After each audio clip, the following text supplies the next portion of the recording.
Hello and welcome back if you're a subscriber and a fan of the channel, and if you're new then my name is Matt, and me and my partner spend way too much time messing around with pallet wood to create little cottage homes on wheels. And in this video we'll be explaining how we converted this Mercedes Sprinter van using free wood, and sharing some tips and tricks and some little whoop-de-doos that happened along the way. And if you're getting ready to build your own van, then hopefully this video helps guide you through the process and maybe even encourages you to reuse some materials and save a bit of money, because that's what we all want.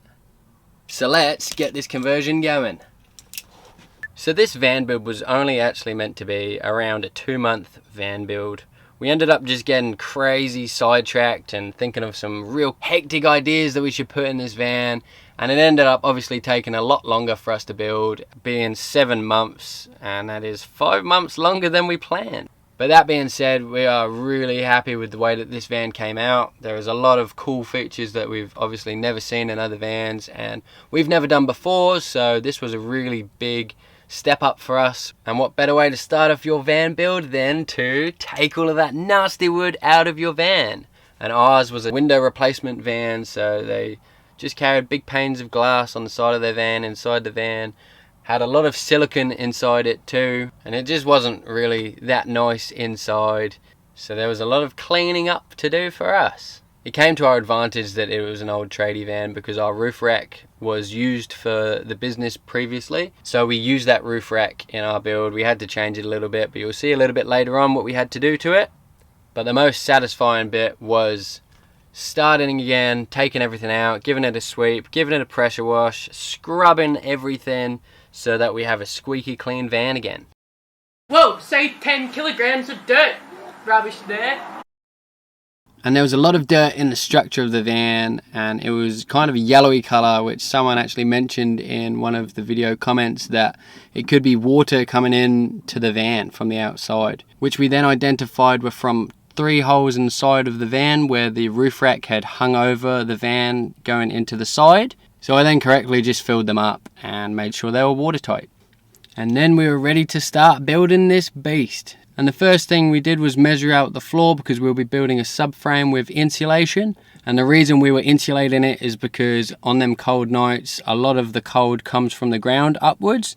And if you only have your metal sheet underneath your floor, then a lot of cold is gonna enter your van and make your toes really frosty. And I just used decking board for my floor frame, and that was because it was 25mm thick and my insulation was 22mm thick, and that was about the closest that I could find the measurements. It was also already treated, so if any moisture did come up from the ground, then the wood is treated already, so it'd stop any rotting from happening and carrying on into the van. And to attach these down, I just equally spread a T-Rex adhesive, and then I just put 1 screw in each of the end of the board so that they are going nowhere. And just a little tip for laying down your subfloor is to be aware of where your foot traffic is going to be, and to make sure that your structures are where them areas will be. And that is because you'll be walking on these areas a lot, so you don't want any weak points. And if you're putting your floorboards on top, you don't want them creaking around that much. So once I was happy with my structure, I then used foil board to fill in the gaps, and that would be the insulation. And I used a lot of thinking power to work out how I could utilize these sheets the most, so I have as little waste as I can possibly have. And it actually took me 2 sheets in total to do the whole floor, and I only had a little slither left of rubbish. And you've got to bear in mind that these projects are pretty expensive with materials, so it's best to just buy a little less than you think you need and just go buy more. Next up was the insulation tape. So that's just to create an insulation barrier, so it goes from the insulation board onto the structured wood, and we overlap it so that no cold or hot air can come in. And finally we add the subfloor, which is plywood. I think I used 3 12mm sheets of plywood, and I had a little left over which I put to the side and used later on in the project. And I had to remake all my stencils. I know a lot of people pull out the old floor and use that as their template, but mine just didn't really seem mathematically correct. I think they used about 4 sheets, and I know I could use 3, so I had to re-cut out all my floor with no templates, but that was a lot of fun. But if your van didn't come with a previous floor and you're a bit nervous to cut out the floor because it's expensive, this wood, then you can always just create a cardboard template, and that will help you getting around the wheel arches, around any curved surfaces, and it will prevent you from wasting wood. And another little tip is to mark out where your structures are on top of your plywood, so that when you go to screw in your furniture, you can screw into your structures rather than screwing into the insulation. And this is why it's good to plan ahead, because I also laid my structures underneath the plywood where I knew the furniture was going. And now it was time for the most daunting jobs of the build, and that would be cutting all of the holes out of the van and putting things in them. And there's no correct order to do them, but just do one hole at a time. Don't cut every single hole out of your van, because if it happens to rain, everything's going to get ruined. So I started off with the windows, cutting one out and then putting the window in, cutting the next one out, putting it in, and I used an angle grinder to cut through the metal. I also used a jigsaw just on the corners so I could get them nice and rounded. I then dry fitted the window to make sure it fit in the hole, and if I needed to make any adjustments with the angle grinder. And then once I was happy with that, I pre-drilled some holes, and that would be for attaching the window to the frame. And once I was happy with that, I took the window out to get ready for the preparation of the exposed metal. So I needed to file all the rough edges when I was cutting it with the grinder. And then I needed to treat the exposed steel, so I used a metal primer, and that stops any elements from getting to the steel, such as water that would create rust. And once it all looked happy and dandy to me, and it didn't look like any water could get to the exposed metal, we moved on to attaching the window. So I used a T-Rex adhesive once again. It's actually the #1 adhesive, so I'll be using this throughout the whole build. And just make sure you put an even bead around the windows or anything that you're putting in the van, because if you don't put enough in, it's harder to add, but if you put a little bit too much, you can always just scrape it off and clean it up. And then I used pop rivets to go in the holes that I had previously drilled, so that the rivets will hold the window in firmly, and the T-Rex will give a silicone seal so that no water can get in. And lastly, I put a bead of silicone on the inside of the window in case any of the silicone on the outside failed or cracked, then the inside silicone would stop the water from coming into your van. Then we moved on to some more holes, and this one's in the roof. And drilling any hole into the roof is my biggest fear, because rain is most likely going to enter your van if it's coming from the roof. So I made sure I was the most precise I could be with both of the skylights that I put in the roof. And I used a square just to make sure I could obviously get the hole as square as possible. Another little tip is to measure the corner to corner diagonally and do the same on the opposite corners, just to make sure you get the same number. If it's the same, it means it's square. If they're a little bit off, it obviously means that your square is a little bit lopsided. But once I was happy that it was square, I then grabbed an angle grinder and did the same technique as I did with the windows.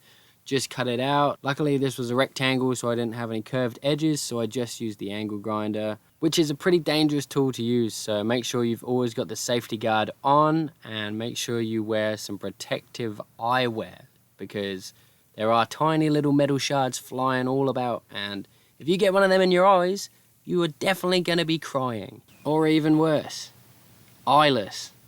And then it was just the same process of cleaning up the scraggly bits of metal that were around and treating the metal, which I would also recommend wearing glasses for, because there could still just be pieces of metal flying up. I pretty much wear my glasses all the time, even if I'm not doing anything, even when I'm eating my breakfast, so you can never be too safe in life. Eh? Then I just dry fitted it and made sure that the window opens correctly. And look at that, the outside world is exposed to the inside with some breeze, listening to some birds. Amazing. Now the aim of this project was to use as much recycled wood as we could possibly use. So to build the frame around the skylight, I used the 2x4s that we stripped from pallets. And that process was basically just denailing all the nails that are inside the wood and cutting them to size. And at this point of the build, I only had a circ saw and a drop saw to straighten these pieces of wood. And they're pretty wibbly pieces of wood, so it took quite a lot of time and a lot of effort to get these pieces of wood straight, which I obviously could buy in a shop, but choosing recycled wood was our goal for this van. And once I'd cut out all the pieces to the measurements, I then attached them all together And the purpose of this frame is so that the skylight can sit snug with the wooden frame, and the wooden frame will be solidly attached to the metal frame, meaning the skylight has no movement and the silicone won't be able to break. Compared to if I didn't make the frame, then the skylight would be flapping around on the sheet metal and it could cause some cracks and water might be able to get into your roof. To attach the wooden frame, I used metal screws and I pre-drilled my holes. I think I used 3 holes each side, and then just blasted the metal screws through, going through the frame so that the wooden frame will not bang around. And then I used a double-sided sealing tape or bugle tape or whatever other name you can think of there is. And it's pretty much just a rubbery tape that stops water from coming in, and it's super sticky and would probably stick to most surfaces. And I'm sticking it from metal to plastic. It's also used just to pack the thickness in between the ribs of the roof. So when I put the skylight on top of the roof, I won't have to rely on the silicone to fill these gaps. And once again, I'm just using T-Rex and I'm putting a bead around the part of the skylight which will be touching the double-sided sealing tape. Making sure that I lay down a pretty thick bead so that I can clean up the excess later on. And it was a bit of a tight squeeze, which is exactly what I wanted. I didn't have to adjust anything and the skylight eventually dropped straight in. Now, because I was building a custom frame on the inside for my skylight, I decided to attach my own frame to the skylight, which you can see here. So there are 2 frames, one's attached to the van and one is attached to my skylight. And the way I'll attach them both is by drilling through one frame into the other frame. And lastly, but most importantly, I put a big thick bead of silicone around the outside connecting the skylight to the roof. And then I cleaned it all up to make it look all fancy and nice. And that means no water's coming in. Next on the boring jobs list was working out our roof rack. And I wanted to use the roof rack which the tradies before us had already had on the roof. And these guys had the roof rack hanging over one side, so it wasn't central, and that was because obviously they were hanging glass off the side of it.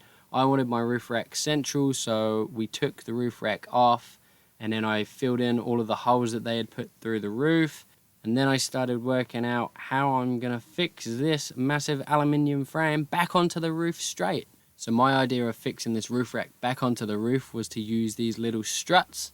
So I firstly worked out where they were going to go and then I cut them to length. And then I was ready to pre-drill my holes through them, so I clamped them together because I made my markings on just one of them. So I could then just use a square to mark out the markings on both of them so that they'd both be accurate. And look at that, equal distance holes. Beautiful. And then I just used a heat gun to knock out these weird little greebly grommets from the roof. And they're from the original van. They're just made of plastic. So just heating them up a little bit and then grabbing a screwdriver or whatever and poking them up just removes them. And these holes are what I pre-drilled in my struts. I watched a lot of videos on how to remove these, and this was 100% the easiest way to remove these little grommets. Because you simply just jump on the roof and collect them all up, put them in your pocket, and save them for a rainy day. Then I grabbed the double-sided adhesive tape again and then cut some little squares where I pre-drilled the holes onto my struts and stuck a little piece on because there will be an exposed hole on the outside and this would definitely seal it up. Then I used some M8 bolts which I pushed through and had to reseal the double-sided tape so that it was very watertight and ready to line up onto the roof. And this was another one of those first try moments. I didn't have to adjust anything and I didn't have to waste any materials. They just dropped straight in.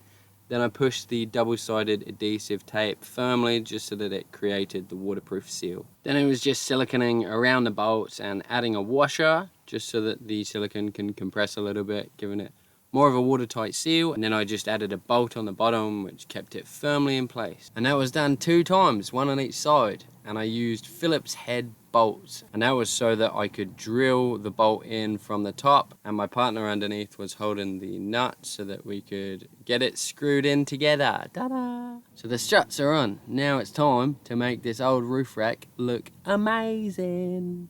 And you'll probably not have to go through this procedure. You might end up buying roof racks or whatnot. But this is what I had to go through for my project. So I just cut off the ugly legs that were on this roof rack. Then I had to pre-drill all of my new holes that I was going to be putting into the roof rack, which would be aligning up with my struts. So a lot of brain power had to go into this. And luckily, I was blessed with having a pretty tuned up brain, I would say. A lot probably wouldn't, but I had to make sure the holes were drilled exactly parallel straight down so that the bolts that I'll be putting on the struts that go through this roof rack won't be bent. Sounds confusing, but you'll see a little bit later on what I mean. And then the good old trusty belt sander came out, and it's just aluminium, so it's a soft metal. It sanded really quickly and easily, and I was just getting rid of all the gunkiness that was on the roof rack, including chunks of silicone. Yucky. And to paint it, I decided not to use rattle cans because I'm always using them. They're pretty expensive. I decided to invest my money into a spray gun, and this is the first time I'd used a spray gun. I'd watched a couple of videos, looked fairly straightforward, understanding that it is still an art form, so I thought I'd just crack on and give it a go.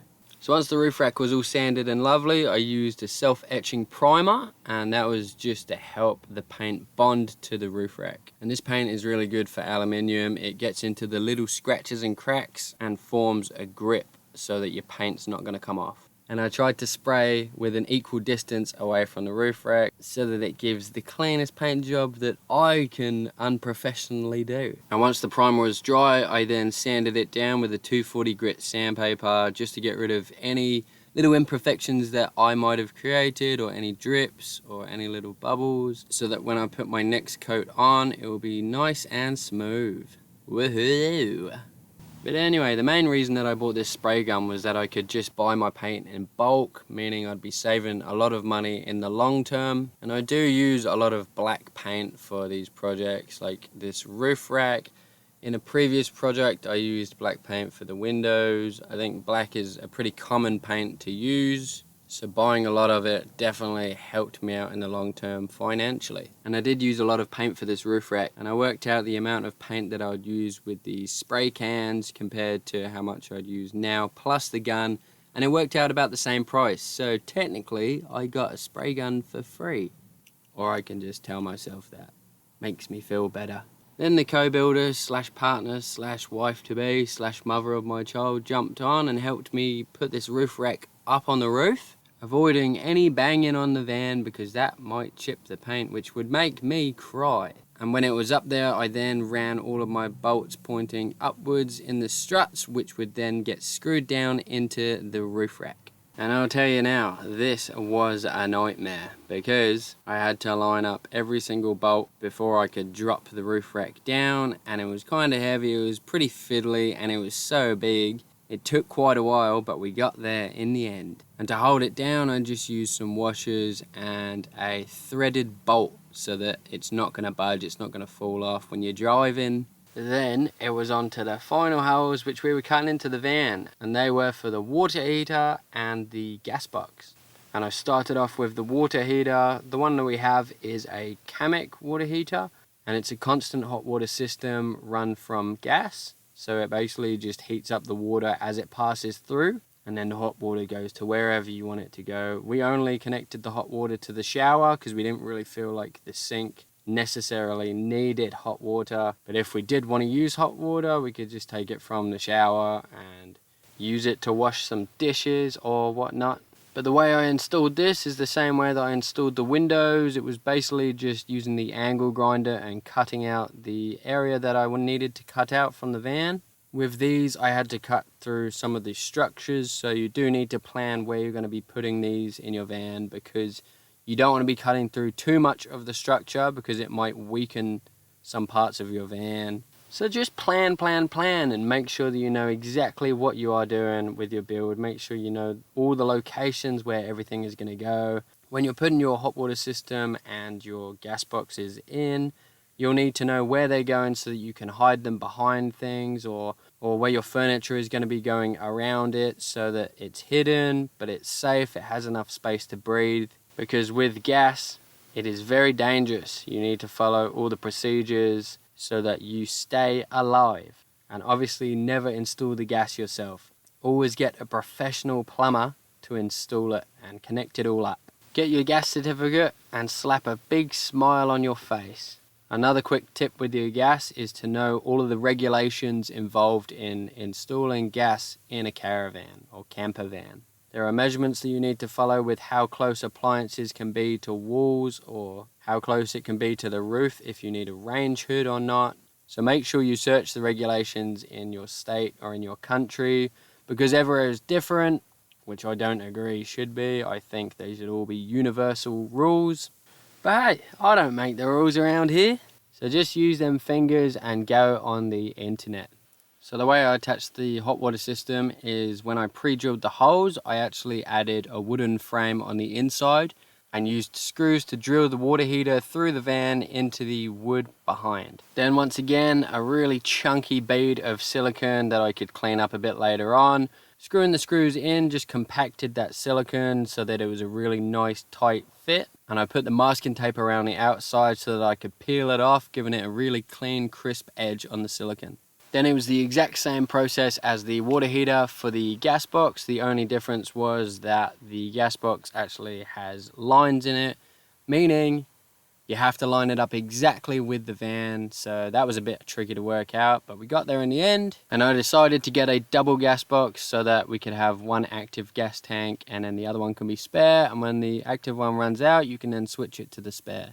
A quick little tip when you're doing your siliconing is before it dries, just get a bucket of water and dip your finger in and run your finger along the silicone, and you can almost polish it with your finger. The water kind of reacts with the silicone, meaning it doesn't get on your finger, and you can just rub it in and make the silicone as smooth as you can possibly get it. For you, now all of the holes are done and dusted with the van. It's time to start building it now. And all of that is the boringest parts of the build done. Unfortunately, you have to get it all done first before you start your build. But now it's on to the creativity. So I'm starting off insulating the van using earth wool in all of the big spaces in between the frames. And it is an R3.5 rating, so it's very well at insulating the van. And there's kind of no right and wrong way to insulate a van. Every type of insulation is definitely going to insulate it to a degree. I decided to use earth wool and foil board to insulate the van. You can obviously just use foil board. I probably wouldn't recommend using just earth wool, which then contradicts what I just previously said. But just be aware of what weather conditions you will be living in. If you're living in a colder country, then try and insulate your van to a more colder climate. And obviously if it's a really sunny country, it's hot most of the time, then you won't need to pack the insulation as hard. And I'm just doing the same technique as I did with the subfloor, just cutting out the foil board and using the insulation tape to hold in the foil board. And then I just used the insulation tape again to fill out all of the metal frames. And that just creates an insulating barrier so that the heat and the cold can't really pass through. Now it obviously does get into the van after a while. The insulating pretty much just slows it down a lot. So if it's a really hot day, then the heat is eventually going to come into your van, but the insulation just slows that process down. So if it's really good insulation, then it might just start getting hot in the evening and you survive the whole day with it being pretty cool. And because then it turns into the evening, then it's going to start getting cooler. So you've pretty much missed the hot part of the day inside the van. And it's always best to have a lot of airflow and ventilation in your van too, so that the hot air, if it does come in, doesn't get trapped. So I'd fully recommend getting a Skylight or an exhaust fan just to blow all that hot air out through the roof. Because heat rises, it's going to be sitting at that top bit of your van. So we are 23 minutes into the video. Let's start introducing some wood. And as I said before, we wanted this build to be a lot of recycled materials, because firstly, we don't need to keep producing more materials. A lot of the things that we bought, for instance, the windows and the hot water system, we bought secondhand online and they work absolutely great. There's no need to produce more products in this world, because they keep getting thrown away and buried in the ground, which probably should be cutting down on. So if you can find it secondhand and it's not even been used yet, that is great. If they don't sell it, they might even end up just throwing it in the bin themselves. But anyway, sorry, I just got a little bit sidetracked then. I'm just using these pallet wood slats as my framing, so that I can attach my wall boards and I can attach furniture that will be going onto the wall, for instance, my overhead storage. And these boards are metal screwed into the frames so that when I attach the other things in, they can go straight into the wood, and these slats won't be going anywhere because they are fixed fully to the van. So it pretty much just gives more mounting points in the whole van. Luckily, the hardware shop, which is around the corner from our house, also leaves a lot of plywood for free taking, and this plywood is still very much in great condition. So we try to get as much plywood as we possibly can because it is a great building material to use. And I was just putting a stain on this plywood because this would be the wall that divides the cab to the van area, which will eventually be our shower section. And look at that, this wall would have cost over $100. And guess what? It was free, featuring a lot of time and patience. Then I attached the board to some studs that I had previously put up using a nail gun. And the reason why is because I didn't want to rupture the plywood too much, because I'll be waterproofing this area. I also just put some screws in the corner for peace of mind, knowing that the board isn't going to go anywhere. Oh, is that a bought piece of wood I see? Yes, it is. And that was because I needed a lot of 2x4s to frame out the whole van. I didn't really have the patience to go finding all of these as pallets because I needed quite a lot. So I decided to buy some treated 2x4s. I cut them in half to save a bit more weight. They were still very structurally strong, and I wouldn't be using these as very long lengths, so they still kept their strength. And that was for when I was framing out the kitchen, which I didn't manage to film, but I used 2x4s as they are for the bed frame because I knew that the bed would be holding a lot of weight. Not saying I weigh a crazy amount of weight, but it should be very sturdy and very strong, so I just kept them as 2x4s there. And the plan was to make a full-sized bed in the back fixed, which we then later on decided was not a very good idea, and it wasted a lot of space. We've built full-size beds in the past and they're great, you don't have to do anything and your bed is just there, but for this van we didn't feel like it was that space saving, and it would have been a lot better of a build if we changed it into something else, which you'll find out a bit later on. Now here comes the part where you miss a lot of what happened, and that is because my camera battery charger died on me, and the only way I could get one was online, so I had to wait a week for that all to come through. So lo and behold, the kitchen is pretty much built, and they do say time waits for no man. So let me show you how I made these very, very cool church doors in our kitchen area. So first off, I needed to make the frame around these doors, and I did that by using, obviously, some pallet wood, which I cut to length and then ripped down using, my new table saw, which I bought especially for this build. Now I was getting a bit sick and tired of using the circ saw all the time, having to make fences for it or guides. So I decided just to invest in a table saw. It would save me a lot of time because I already take way too long, so anything that can speed me up is a good investment for me to have. So anyway, for this frame around the doors, I wanted to make these little accents, which I just cut and put a routed edge on, and you do need to be very, very careful with the router. I was using it very, very close because these pieces were very small. So be very, very careful and be very strong and confident with your pieces of wood. I wouldn't recommend using it this close, but with these pieces, it was pretty much the only way that I could do this. And I made a bigger piece for the middle, which I guess would be a feature, which actually has another function, which I might tell you and show you a little bit later on. So stay tuned. And once I was happy with the number of these accents, I then glued them down and nailed them. A little tip with getting equal spacings is to use an offcut piece of wood and cut it to the distance that you want each piece to be. Lay it down, put a piece down, glue and nail it down, and then move that scrap piece of wood up again to do the same thing. And it's always good to stain your pieces of wood before putting them up. We actually built a Toyota Commuter before, and we put all of our pieces up first and then had to stain the whole entire van when the wood was up, and it was a nightmare. You can't really get into all the cracks that well, so I'd recommend just staining all your pieces before putting them up. And then I just grabbed a nail gun to keep the pieces in place, and I'm just using a brad nail gun.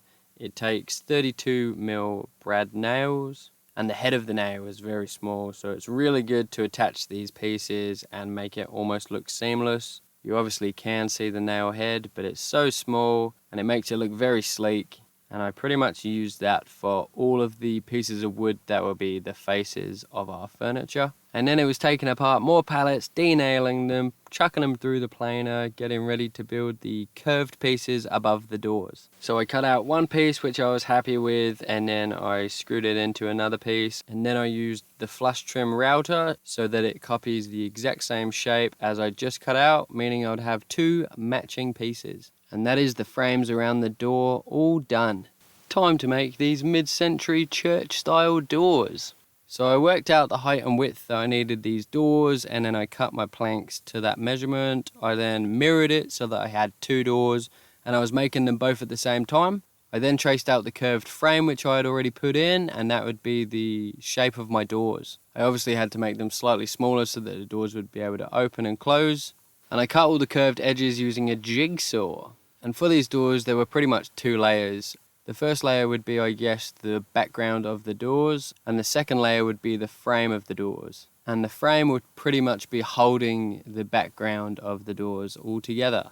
So it's just like one giant hug made into a door. And with a lot of the boards that we make, I add a tongue and groove onto both sides, and that is because if the wood does happen to shrink or expand due to heat, then you don't see a big crack in between the two pieces of wood. If they're sitting right next to each other, they'll just expand and you can still see the wood, meaning you cannot see through it. And that's what I did with the background of these doors. And make sure you chuck a stain in that tongue and groove too, because if it does expand and you're using pine and a dark stain, then you're definitely going to see the pine wood. It'll be like a neon white light. And if I'm nail gunning something that's thinner than the length of the nails, then I just turn it over, clip off the excess nails, and then sand them flush before staining them. And as I explained previously, this build would be made mostly of pallets, so it was time to grab some more. And this is where we get most of our pallets. It's just at the hardware store. They leave a big pile and they're free to take. So just check in your town if you do have any places like industrial areas that give away their pallets. Just always ask, don't just take first, because that could potentially be stealing. Make sure you know that they are free to take. And for this build we must have gone through hundreds of pallets, spending a lot of time breaking them down. But we did work out that it'd be a lot better to do it this way than to buy the wood, because if I worked a normal job and earned, let's say, $22 an hour, these wooden slats are $11 each in the hardware store, meaning 1 hour's worth of work would give me 2 slats. Whereas if I stripped the pallets and planed them, I know that I could at least make 10 an hour, meaning they would cost $2.20 if I made them. So instead of working, I decided to strip these pallets, and that was how I was getting my wood. And now it is time to build our epic roof. We built this in a previous van, which was a Toyota Commuter, which I was explaining earlier. And it's basically just a big jigsaw cutout sun that we created. And I made a template for all the cutout pieces. I've got a full video on the channel if you want to check that out and build this roof yourself. It does take a lot of time and patience, so if you have both of them, then you are the perfect candidate to replicate this roof too. But I basically just printed off my templates to scale and then joined them together where I needed to join them and cut them out, and I'd be placing these stencils onto the pallet wood which I've already got prepared. And for every stencil I needed to cut out 4 pieces. Apart from the center of the sun, which obviously is 1 piece. And I was going to use some offcut from the live edge countertops in the kitchen, but I actually found another one of the plates that I originally used for the previous build, so I decided to use that plate instead. And I just used Gorilla Glue. It's a wood glue to stick down the paper onto the wood, just so that when I jigsaw it out, I can definitely follow the line precisely, and then use that piece to stencil out the other 3 pieces that I'll need to cut. And when you're trying to cut out something very precisely, it's better... Can you hear the police? So can I. And when you're cutting something out very precisely, it's better to cut a little bit more so that you can take more off. Rather than cutting too much off, then you obviously can't add the wood back on. And this stencil fits perfectly together, so it can't be too big or too small. I made it a little bit bigger so that I can just sand it back and just do that gently, taking a little bit off at a time. And this is the offcut which I was wrestling with the jigsaw, which I didn't end up using, but it was a lot of work to cut out. So have a look at some pointless work right here. Pointless, pointless, pointless work. And then I just used the belt sander to clean up all of the pieces. I'd obviously run it through the planer before, which gave it a pretty smooth surface, but it still had a little bit of rough texture on it. So I belt sanded every single piece, and then I moved it on to the router table. And that was to put a round over edge on all of my pieces. And the router made the edges a little bit rough again, so I just hand sanded all of the edges again, which took a bit of time, but all of these processes are definitely necessary to do. And then look who turns up, the old plate buried in the sawdust. And then the next phase was working out how I'm going to get this jigsaw attached to the roof. And in this van, it was slightly different to the previous van because it was a simple rectangle for the roof. So I just had one piece that I could attach everything down onto, and then I just screwed it into the roof. But with this one, I had overhead storage, which I had to cut around. So what I had to do was screw this piece of wood, which would be my base for the roof, and then work out the distance from the piece of wood to the wall. And once I was happy with that, I started marking the pieces out onto the wood where they're going and numbering each piece so I remember exactly which piece goes where, because obviously they might be slightly different by a millimeter. And then came the hard part. I had to make the outer pieces of the sun, and there was about 250 of these pieces that I had to cut out. And to explain it as simply as I can, I basically just used the pieces that I had previously cut out and then drew that around my outer pieces so that the sun would be cut out into these pieces and they would be going all the way around the roof. Make sense? I hope so. And then it was back onto my good old friend, Mr. Router, for some more roundovers on the sides. And it just got rid of all of the sharp edges and made it feel a lot more smoother. And then bang, it was on to staining, and I used two different colours of stain, a lighter one for the inside and a darker one for the outer parts. And then the grand finale, or the second grand finale of putting it all together. The real grand finale would be attaching it to the roof, but the way that we attached these was to glue down each piece, and then my partner went underneath and screwed it through. And this is the part where I started really throwing a tantrum. I was getting very stressed about each piece not lining up correctly, so I kept having to adjust them a little bit. My main concern was that when I got all the way around to it joining back up, they wouldn't join up perfectly or it'd all be lopsided. But all that stress was for absolutely no reason. It all worked out perfectly fine. And if that isn't a wake-up call to stop stressing about everything, then I don't even know what is. I left a bit of overhang on the outer pieces, and that was because I wanted to cut it all in one straight line with the circ saw, using a guide which I just clamped on each side so that I can just run the circ saw all the way along. And I was scared about this part too, because if I cut it too short, then it obviously wouldn't fit. I might even have to make the pieces again, but it obviously worked out again. Lucky day for me. And now the grand finale, putting the roof on the roof. Then I used metal screws to screw the roof into the metal frame of the van, and she was in. Then we were back on to sorting the bedroom out. So firstly, I wanted to cut the bed back down, and we decided to make it into an L-shaped sofa during the day. And then we would be making a little slide out that locks into the side to make it into a double bed for night time. So I had to start just cutting it all back and reinforcing it again with the 2x4s. And most of these 2x4s I did buy, so I didn't want to be just cutting them blindly. I tried thinking about how I can save as much of the wood as I can.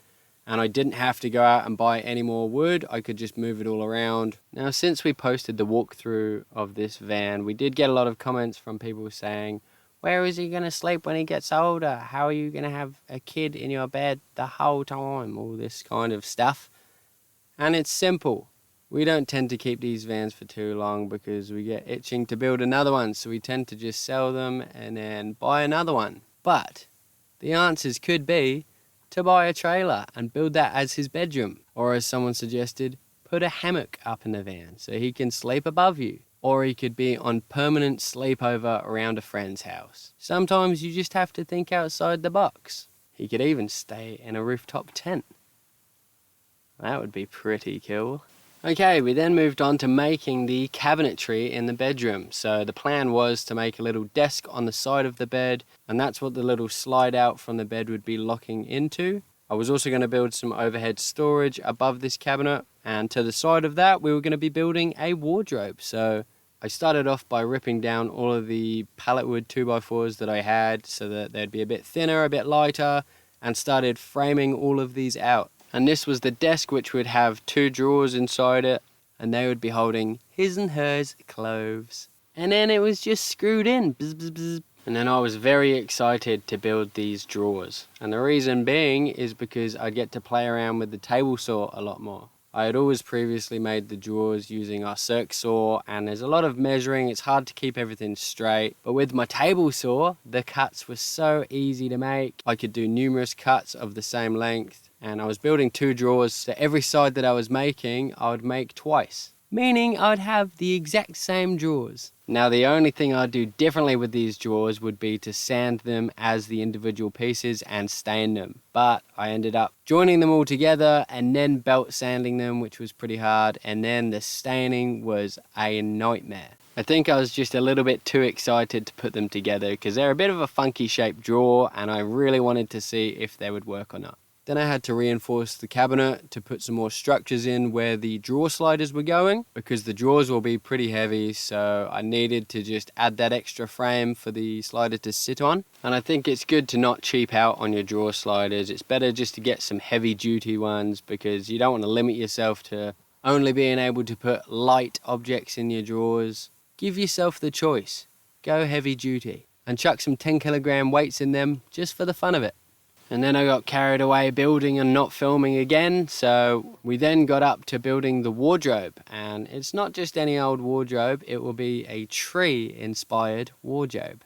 And here comes one of those moments that you nearly cut off your arm. And looking back on the footage, I realised that I didn't have my riding knife behind the blade. But back to the tree wardrobe. Now what does that mean? Does it mean it's made out of wood? Of course. Does it mean it looks like a tree? Definitely. So I found these massive 2x8s in a pallet and obviously I ran towards it, picked it up, chucked it in the van and used these as some replica sticks for the side of my wardrobe. And I jigsawed them out, which was a lot of hard work. I probably need to upgrade on my jigsaw because this is just not pumping. And then I used an angle grinder with a sanding disc to start carving out this stick. So I'm essentially turning wood back into trees. How thoughtful. And there's no real rules with doing this if you decide to do it. You've just got to, I guess, look at a stick, work out what a stick looks like, and then replicate that. So you can't really go wrong. No one's going to say, I've never seen that stick before in my life. But anyway, the plan for this wardrobe was 2 realistic looking sticks, 1 on each side, and then boarding up in between the stick to the wall. I routed out a little channel so that the wooden boards can sit flush with the stick. And when I was finally happy with how the stick looked, I then sanded it, added some little knots, and then put a stain on it. And maybe you might agree with us that this looks a bit better than just your plain white painted chipboard cupboard, which is soulless. No offense if you do have one, but it's soulless. Alrighty, that's enough, I'm sorry. Next stage, putting these boards up. So I pretty much just had to trace the wall shape and then trace it back onto the stick and then cut them out. And to attach them, I just used a nail gun again with the 32mm nails, making sure that I didn't shoot them straight through the stick. And I just made my way up until the whole wardrobe was boarded up. And underneath the wardrobe, we made a little trunk, and that was just to hold our bedding when we were making the sofa into a bed. So we could easily access it, grab it out, and make the bed. And then we got a mattress which we found on Facebook for free. It was brand new and we were basically just going to be cutting the foam into the sofa pieces, and it took a lot of planning to work out which pieces were going to go where and the dimensions. But we finally settled on it being in 4 pieces, 2 of which would be the cushions behind, and then the other 2 would be the L-shaped cushions. And then we're on to the shower area. So I started off making my shower tray. We actually designed our shower without thinking about the dimensions of our pan until we got to putting a shower pan in. And I went online, I couldn't find any shower pans that were the right size that we needed. So what better way to solve the problem than to make your own shower pan? And this was the first time we made one. It was basically just 12mm plywood that I glued and nail gunned in together. And then I shaped it up by using some wide gap filler and the router just to create all of the corners rounded. and then we fiberglassed the whole thing. And this was the first time I had fiberglass too, so I watched a lot of videos on YouTube and it seemed like a very, very fun thing to do. So we went to the hardware store and bought a fiberglassing kit. Now I won't go into detail too much on how to do this, you can obviously find it online yourself, but I basically just put a layer of epoxy resin on the plywood, and that was to fill in all of the gaps and imperfections. And then I just kept on layering the fiberglass sheets with epoxy resin on top again, and then putting another layer down and just building up my layers. I think I used about 4 layers of the fiberglassing sheets. And then at the end, I just put more epoxy resin on top. And that would turn the plywood, which was soft and non-waterproof, into a rigid shell that is waterproof. And then I left it to dry in the shade for 48 hours, so it didn't dry too quickly. And this ensured that it cured fully on the inside. Then it was on to sanding, and I just used the orbital sander and a 240 grit paper because I didn't want to chew up the fiberglass and the epoxy too much. I just wanted to smoothen it out, so I didn't go too aggressively. And then I got the surface ready to paint. I just blew off all of the dust, and then I used some alcohol wipes just to get rid of all of the sawdust fiberglass stuff. And then I used a 2-part bath paint. So it was a 50-50 ratio. And this bath paint is pretty rigid and it dries almost like a plasticky texture. And I just gave it a mix for about 5 minutes, making sure it was fully mixed in before applying the paint. And one last thing before I applied my paint to my shower base is that I taped up the drain on the bottom, and I grinded out the bottom of the plywood so that it created a slight down run. And that was so that when I applied the paint, I would level it off where the drain is, meaning no water will be getting stored up in that area. The water can just drain straight out. And I started off applying the paint with a brush so that I could get into the little nibbly bits. And once I had covered the whole thing with a brush, I then started to use a roller.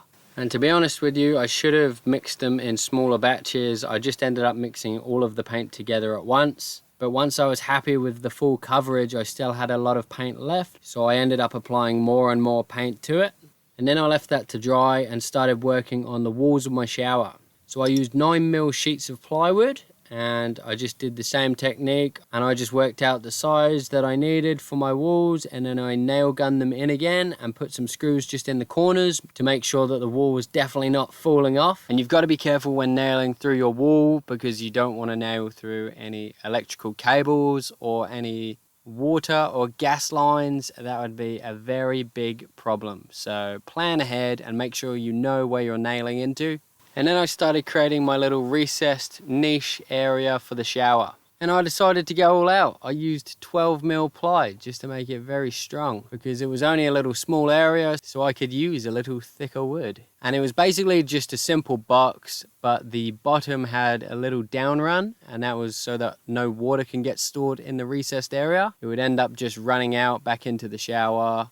If the water did end up staying in there, it might cause mold and it'd just be a nasty thing to happen. And then I made a frame for it to sit in so that I could screw the box fully in and it would be very, very strong. And next was putting the rest of the walls up. I bought some more plywood, which is very expensive, so I had to make sure these cuts were precise because if I cut them slightly too small, then I'd have to go out and buy more board.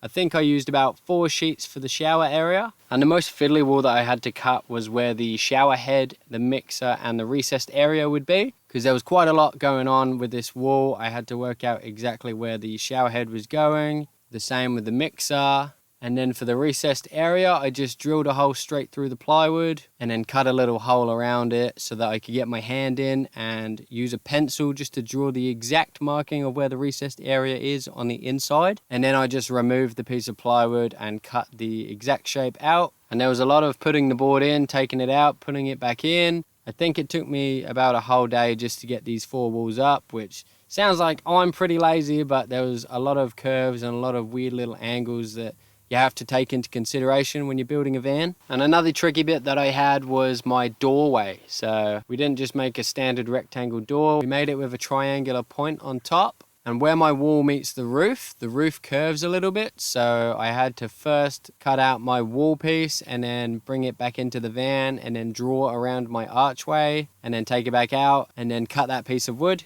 And then it was time to start waterproofing this wood. So I started off with a waterproofing membrane primer, and that was to just paint all over the plywood, helping the waterproof membrane stick. And I just applied it using a paintbrush. Then came my waterproofing tape, and I'd be using this for all of the corners and all of the places where the plywood joins together and there's a little crack. I'd also be applying this where all of my nail holes and screw holes were, so that none of the water can seep through any of them. And lastly was, of course, the waterproofing membrane. And we used one that wasn't a quick cure because they tend to crack when they dry really quickly. And because obviously your van moves, it's going to vibrate and move around a little bit. So it's got to be a rubbery membrane. It's got to have a little bit of movement just so that it doesn't crack. And once that was fully dry, I then added my downpipe for the shower, and I just used a T-Rex bead to go all the way around it so that no water could get into the plywood. And then I dropped my shower base into this area. I actually wish I cut down my shower base a little bit more, but I made it a bit too snug and ended up tearing some of that tape that I applied. So I set the shower base in, and then I had to fix the tape that I'd just damaged. And I designed the shower base so that I could slide my toilet straight in, and then I could just silicone the join together so that no water would be escaping the shower base. And it was a beautiful fit. And then we thought, what is going to be our shower finish? We saw a lot of vans doing that vinyl white marble kind of style finish, which we didn't really like, and we didn't think that it would suit the van. So we thought, why don't we use more wood? And we had never seen this done before, but we were going to be very ambitious and try and make wooden tiles.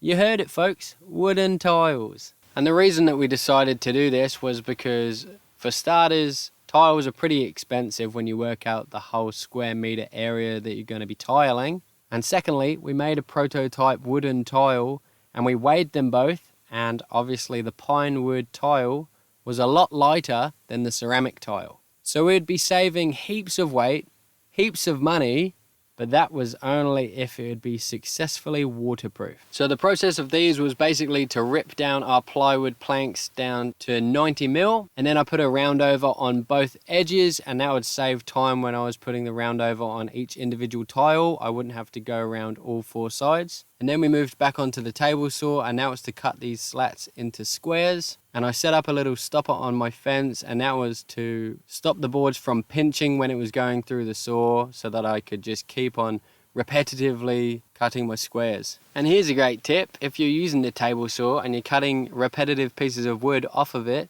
then just put a box underneath so that you can pick the box up and move them all to the next station, which was back onto the router so that I could round over the rest of the edges. I just needed to do the end grain edges, and then that was essentially the tile fully shaped. And once again, if you are using a router and your fingers are very close, then always be very careful and just hold your wood very firmly. Then it was on to sanding the tiles, and you want to get them as smooth as you possibly can because it will make it a lot easier for the staining process and for the varnishing process. And when you're sanding, make sure you always sand to the grain, because if you sand against the grain, it's just going to be scratchy when you start staining it.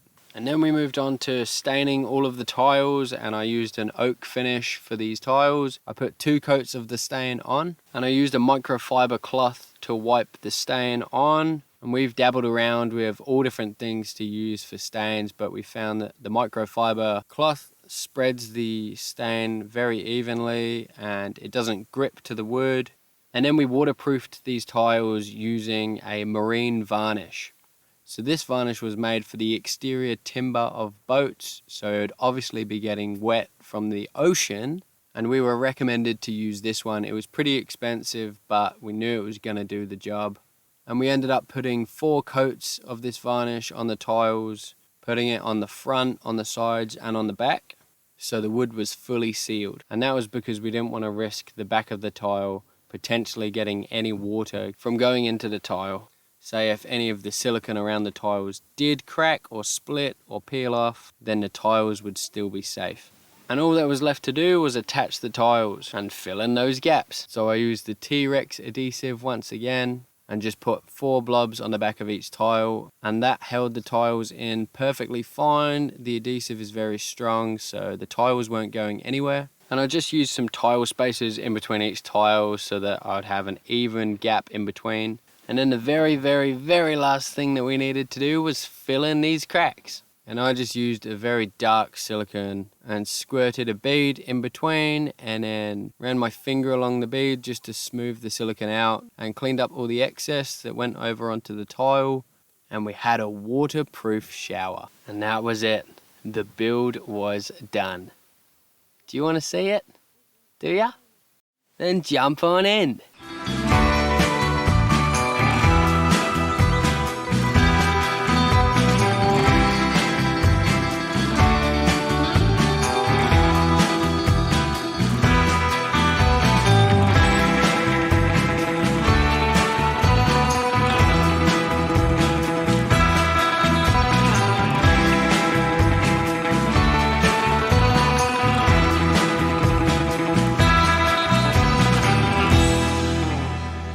If you made it all the way to the end of this video, then you are an absolute legend. You should be patting yourself on the back for that. And all of the proceeds from you guys viewing these videos goes straight back into building more vans. So if you like these vans, then feel free to subscribe, give it a little one of these. And if your fingers are feeling tickly, leave a comment. A nice one, a horrible one. Nice is better, I guess, but if there's something that offended you or was very terrible or scary, then you're welcome to leave that in the comments too. And if you want to see a more in-depth video of this van, then we have a walkthrough video, so click here. What are you still doing here? Click it. Hurry, click, quick, click.